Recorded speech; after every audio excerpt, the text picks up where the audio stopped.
Oh, right. Oschersleben, I think, maybe. Um, Pretty close.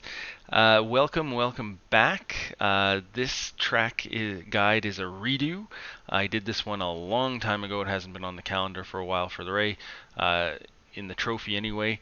Uh, if you watched the last guide, if you took the setup from the last guide, get rid of it. It was garbage. It was a steaming pile. I was pretty new to the Ray, pretty new to the setup, and I turned it on, and it was really bad. So this is the new one. Ride height is almost as low as it goes, minus 16 in the front. Compression's turned up 1 notch. Brake bias is a little bit higher than normal. A lot of downhill, uphill braking, off camber corners. So probably a little bit higher than what you're normally running. Spring rates front and back is as low as it goes. Camber, if you know my channel, you know I play around with the camber. Left side is doing more of the work, so it is turned up. Right side is not as much. That's just to even out tire temperature and tire wear. It's not anything you have to do. It's not a big difference. I think it makes a little difference. Toe in is turned up in the front quite a bit. Yeah, lot of tight corners here, so that's to get the car a little pointier. Um, Rear toe in not so much. Ride height not. It's 2 notches below the front, just to give the rear a little bit more rotation. ARB is 10. You may want to have that at a 15. It, this is a little bit more understeer to it here. There's a lot of corners where you can lose the back end, so I do have it at 10. And with the toe in the front turned up, I do find the car turns in pretty good. So rear compression, it's left the same, 14 liters. That should do you for the race. Possibly 13 liters might do it. And here's a little one of those funny tracks where iRacing has it set at standard, but I find short stack is the fastest way around. If you are racing in the rain, this setup is not going to be very good. So just be aware of that. I do have a rain guide set up for a general racing, but this setup is not going to work in the rain. So uh, you're going to be in trouble if you're using that. Track is 30 degrees. Usage is 30%, so nothing crazy. We're going to do sort of 3/4, halfway through the tank, 2/3, I guess, of the way through the tank. 32 flat. We'll do the corners in slow mo and then run it out at full speed. So coming into turn one, you can kind of spot for this yellow bit on the barrier, but I'm going to be actually in fourth gear, going to be getting onto the brakes at the pavement patch here. So lifting, shifting down into third, and basically just trying to get up close to these yellow curbs as much as possible. You have to watch the wheel input here. You do not want to be cranking it, so make sure you're turning in early enough that you don't have to put too much in there. And then you want to get that wheel straightened up again, and you're aiming for the yellow curbs again, and then shifting down into second. It's pretty hard on the brakes here. You do have to watch out. If you brake too late, you're in trouble. And if your wheel is turned and you brake, you're in trouble.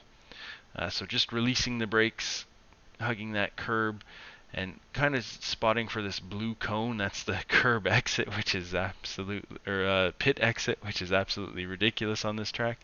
So letting the car run out mid-track, you could run it out all the way out to the edge. However, I find if you do that, yes, you do gain more speed down the next little bit of straight, but if you're mid-track, you um, you gain time here, and that straight isn't long enough to really gain it back if you go all the way wide. But you certainly can give that a try. And second gear, so just picking up the throttle, turning in, and you want to, by the time you get to this sausage curb, you want to really be picking up the throttle, getting on to full power, and then shifting up into third and fourth and working your way over to the left hand side, straightening the wheel. So looking for the blue light stand here. Fourth gear, shifting down into second. Pretty good blast of brakes, and just releasing the brakes, letting the car roll in. I find, again, coming out to the outside and trying to cut back in is actually slower because this corner is quite cambered, and you can carry more speed if you are on the inside here. And then, yeah, just releasing the brakes, hugging this white line, and then just picking up the throttles early as you can, easing it on. You do not want to push wide here, otherwise you are going to end up on the grass getting an X and all that good stuff. You can get onto the green stuff here. Just keep your left tire on track. Now this one is funny. These cones are demanding that you hit them.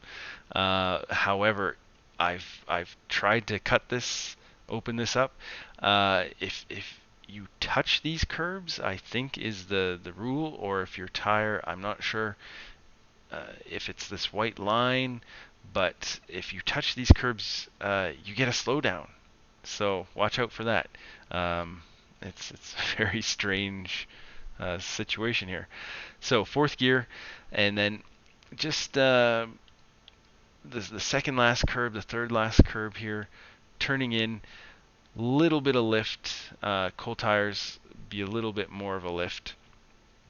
You just don't want to come in too hot. If you're sliding wide through here, you're not going fast, so you want to keep the sliding down to a minimum, keep that wheel squealing to a minimum through here.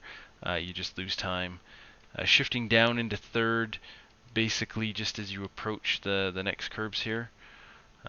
Just again managing that throttle. Down into third and getting onto the curbs here, not onto the sausage. And then just picking up the throttle a little bit. You don't want to stomp on it. Again, you don't want to be sliding through this section. You can lose a surprising amount of time if you are. Getting right up to these curbs on the left, shifting down into second once you're past them. Pretty good blast of brakes, and then just following basically the curb here mid-track.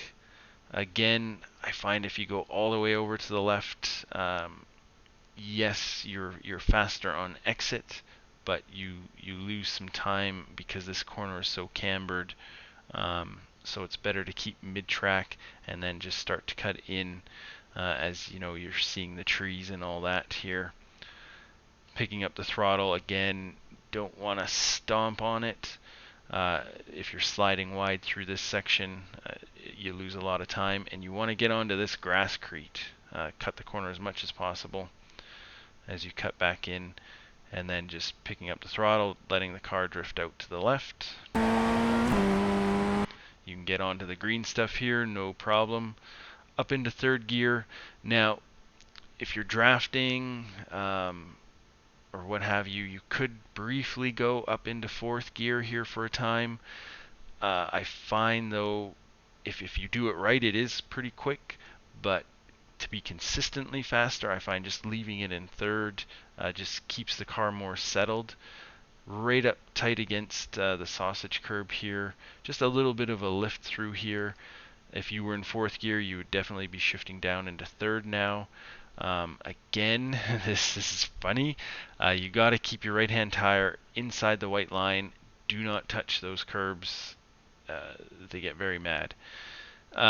So third gear, just a bit of a lift and a touch of brake as you approach the curb here. Again, you don't want to be sliding the car. Keeping those wheels quiet is the fastest way through here, and right up against that sausage curb, and then just picking up the throttle. Lots of track here on exit, so you can use all of it. However, this whole track's pretty strict. If you cross the line, you get into trouble here. So just make sure you're inside.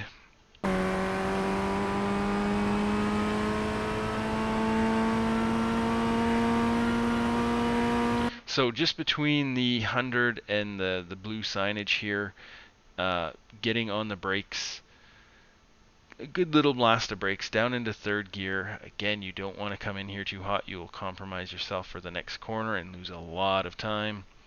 And you want to get right up against the sausage curbs here. Just managing the throttle. Again, you don't want to push too wide because you really want to be on the right to open this next one up. If you are not, you are going to run into some big trouble. Third gear still, and then just managing the throttle. It just takes a little bit of practice to know how much speed you can carry through here, because you do have to keep this on track. If you cross this white line, you get an X, and if you get onto that sand, you are going to lose a tremendous amount of time and possibly spin out and die. So up into fourth gear. This one, cold tires, you may want to just touch the brakes a little bit, but it's just a lift once the tires are warm. And basically you're looking again at this blue light stand, lifting, and then turning in. You have to watch, again, you don't want to crank the wheel too hard here. And then just sort of managing the throttle. I could have been a little tighter there. You want to be right up against that sausage curb again. And just applying the throttle there gingerly, not too greedy. You can get onto the green stuff here. Again, don't cross the white line. That gets you an X. And then shifting down into second gear when you get to the green triangle, the start of the green triangle here. And it's tempting to get over more to the left. It can open the corner up a little bit, but you do get the X. So if you cross this white line, you do get the X. It got me a few times. So pretty hard on the brakes, down into second gear, and then just kind of turning in at the end of this green stuff. This is a late apex, so don't turn in too early. And again, right up to those sausage curbs, and then picking up the throttle as early as you can. You can make use of this green stuff on exit. And so that's a 132 flat. In the dry, that should be pretty competitive time. Definitely there'll be some fast drivers out there in the 31s though, that's for sure. So good luck out there. Hopefully you catch a dry one. We'll see you next time.